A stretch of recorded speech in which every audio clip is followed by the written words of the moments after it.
Alrighty, welcome back everyone. We just talked about all of the players and coaches under the most pressure as we head into this weekend, and before we jump into some of the games that we got going on, I gotta clear out some of this. I do want to remind you all we get tons of questions and comments throughout the show, and best way for you all to get your question on the screen, use that super chat. At the bottom of the chat on the Sports Network page, you can add any question or comment you'd like. It'll pop up on the screen and we can have a fun back and forth here. Definitely want this to be interactive, so utilize that. And while we get into these games, you're more than that welcome to ask some questions here because we got a little bit of a logjam at the top of the MAC, and frankly, if you don't like MACtion, I don't know what you're doing. It's incredible to watch, and I love that we got it back around this time of year. But we'll start with that Bowling Green Central Michigan game. Bowling Green gets a big-time win. They move to 4-1 in the MAC and place themselves at the top of the conference.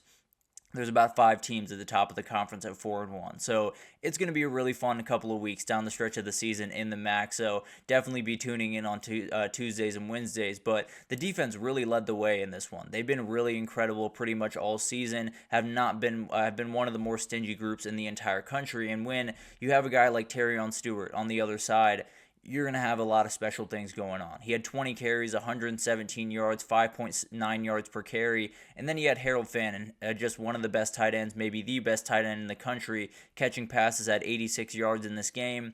This offense is going to be plenty dangerous, especially if the defense is going to play to this level. And then the rest of the way, Boston College has a massive one against Western Michigan next, which is another team that is sitting at 4-1, and we'll get to them here in a second. And then we have another one, a couple others throughout the remainder of the season for Bowling Green before they get possibly into that MAC title game. Again, a lot of stuff that will have to be figured out, but if they lose against Western Michigan, then they're in a really, really tough spot because of tiebreakers to get back into that race.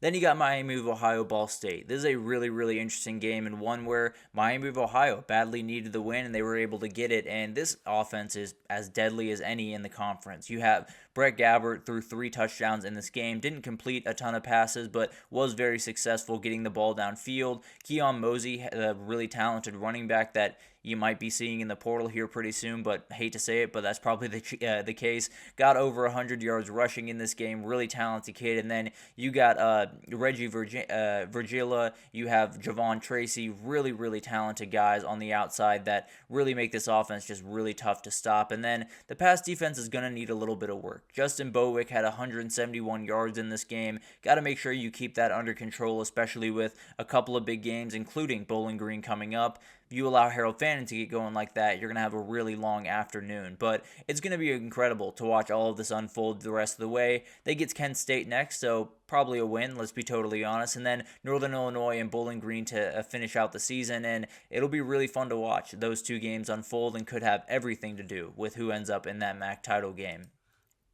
Then you got Northern Illinois. They added to a little bit of the craziness up top because Western Michigan was the only undefeated team in the conference.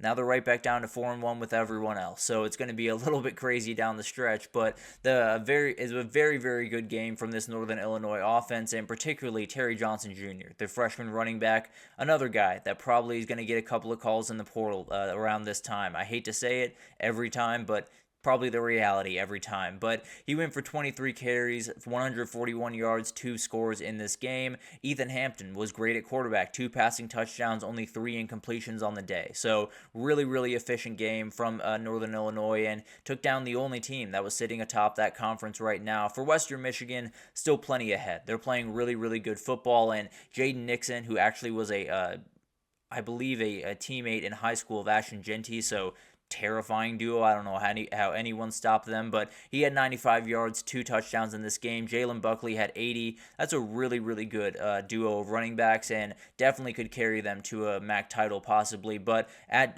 Bowling Green next weekend, Central Michigan, Eastern Michigan to finish it out. So if they beat Bowling Green, they're probably in the MAC title. It's going to be really, really hard for either of those last 2 teams to beat Western Michigan. Now, as we know, the MAC's a little bit crazy, but at the end of the day, I think they get that win over Bowling Green next week. They're firmly on their way to a MAC title game. And then we got to get into a little game in the Sun Belt. App State falls to Coastal Carolina, not Central Carolina. But the fun part about this game, the night started with Tim Beck chugging a beer on ESPN, and it ended with a very comfortable win for Coastal Carolina. There were a lot of people that clip has been going around. If you haven't seen it, go ahead and check it out. It's really, really fun and gives you an idea of why Tim Beck is a very, very liked guy around that area and around Conway, South Carolina. So it's going to be really, really fun to see what this team is kind of going forward. Obviously, this year, neither of these teams are really competing too much in the Sun Belt, although who knows what's going to come, really. I always say who knows, but this season has kind of gotten me a little bit wary of saying anything definitively right now. But the story of the night was Braden Bennett, 9 carries, 88 yards, 9.8 yards per carry, 3 touchdowns on the ground. He was the leading receiver as well with 33 yards on. They did not throw the ball very much, obviously, but very, very good night for him.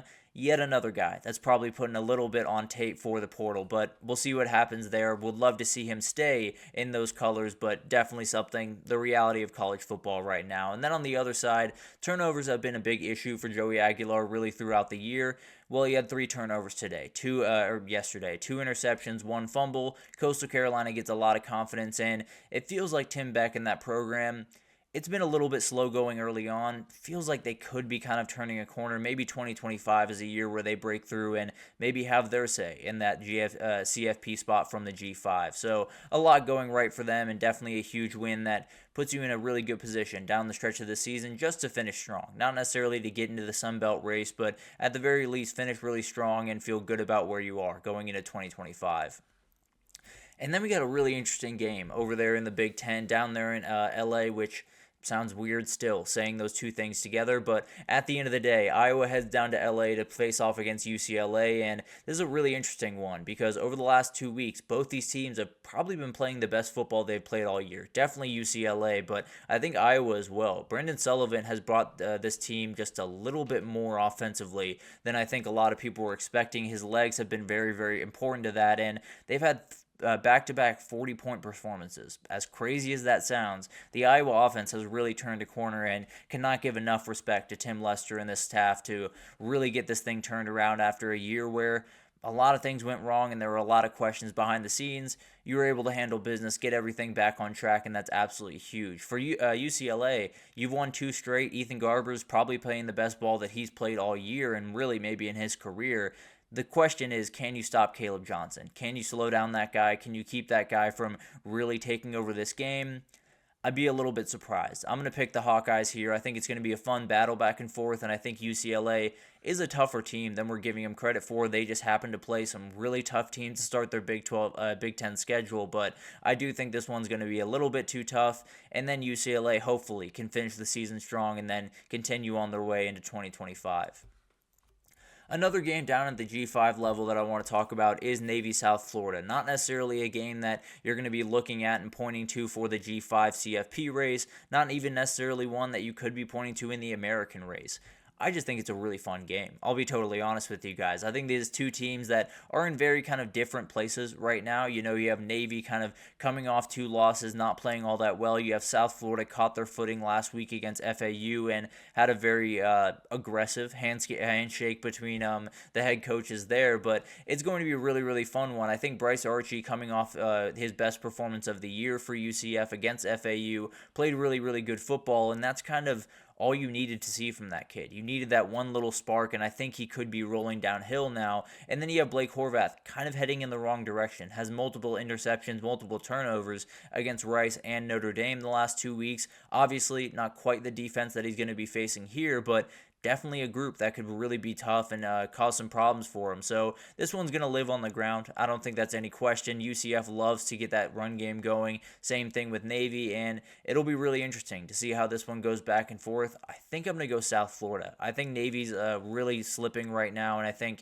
it was just one of those things where they just kind of caught lightning in a bottle for a little bit, and I think the magic has worn off. I hate to say it, but I do think South Florida is going to get this win at home and kind of just continue to ruin the season for Navy. Then this game over in the ACC is one that I just think is going to be really fun more than anything else. Syracuse is looking for a bounce back got a bounce back, against Virginia Tech after a setback against Pitt. Very, very impressive win for them. And on the other side, Boston College has lost 3 straight games. They are coming off a bye, so got a little bit more healthy, a little bit more engaged, and now they got to really attack this game. And I love the quarterback battle here. Whenever you get 2 quarterbacks that are really cut from totally different cloths, it's it's always really fun. Kyle McCord, a little bit more of that stand-up pocket passer. Thomas Castellanos is going to extend plays. He's going to make plays with his legs, and it's always really fun to see which one of those kind of prevails. But this is going to be a really fun game. I think Boston College with Thomas Castellanos has done a great job of creating problems for teams. They've done a great job of keeping games close and making them a little gross, but at the end of the day, I think Syracuse is going to be a little bit too much. I think they hit a couple of deep balls, but I think it could be a little bit of a shootout. Definitely one to watch up there in Boston. And then UCF Arizona State. This might be one of the games that I'm most excited about this week. As crazy as that sounds, I think this one is going to be so much fun to watch. And you have two guys on either side at the running back position that are among the best in their conference. I know Anthony asked me a question a little bit ago, breaking down the best running backs in the conference. I said it was Taj Brooks in the Big 12. It's probably Cam Scatterboot, but you also could convince me of RJ Harvey. That's the thing. The running back group across the country right now is absolutely insane, but these two are really, really special. There's so much fun to be had here, and it is going to a little bit live on the ground, but UCF flipped to Dylan Rizek a couple of weeks ago, and he's been really, really good. He was 20 for 25, 294, 3 touchdowns through the air last week, and it opened up room for RJ Harvey to go for 184 and 3 scores. So very, very talented offense on the one side, and then Cam Scatterboot on the other side. An absolute monster. He's over 1,000 yards, actually sitting at 1,001 yards on this season, and with Sam Levitt taking care of the ball, this ASU team is going to be a really, really tough team to beat. I think they get this one done in an absolute battle, but it's going to be really, really fun, and frankly, I've gone back and forth quite a bit on this one. I think I put in a best bet for UCF and then rethought it about a million times, so it'll be interesting to watch that one unfold, and I think it's just one that maybe we see a little double overtime here. It's just a gut feeling, but let's just see what happens in this one. Cannot wait for that one to unfold in Tempe, Arizona. But let's get into the third break here, and then we got my best bets for this upcoming weekend. It's been a little bit of a couple rough weeks. We will get into a little bit of a groove here, hopefully, this upcoming weekend, but we'll break down my picks right after this.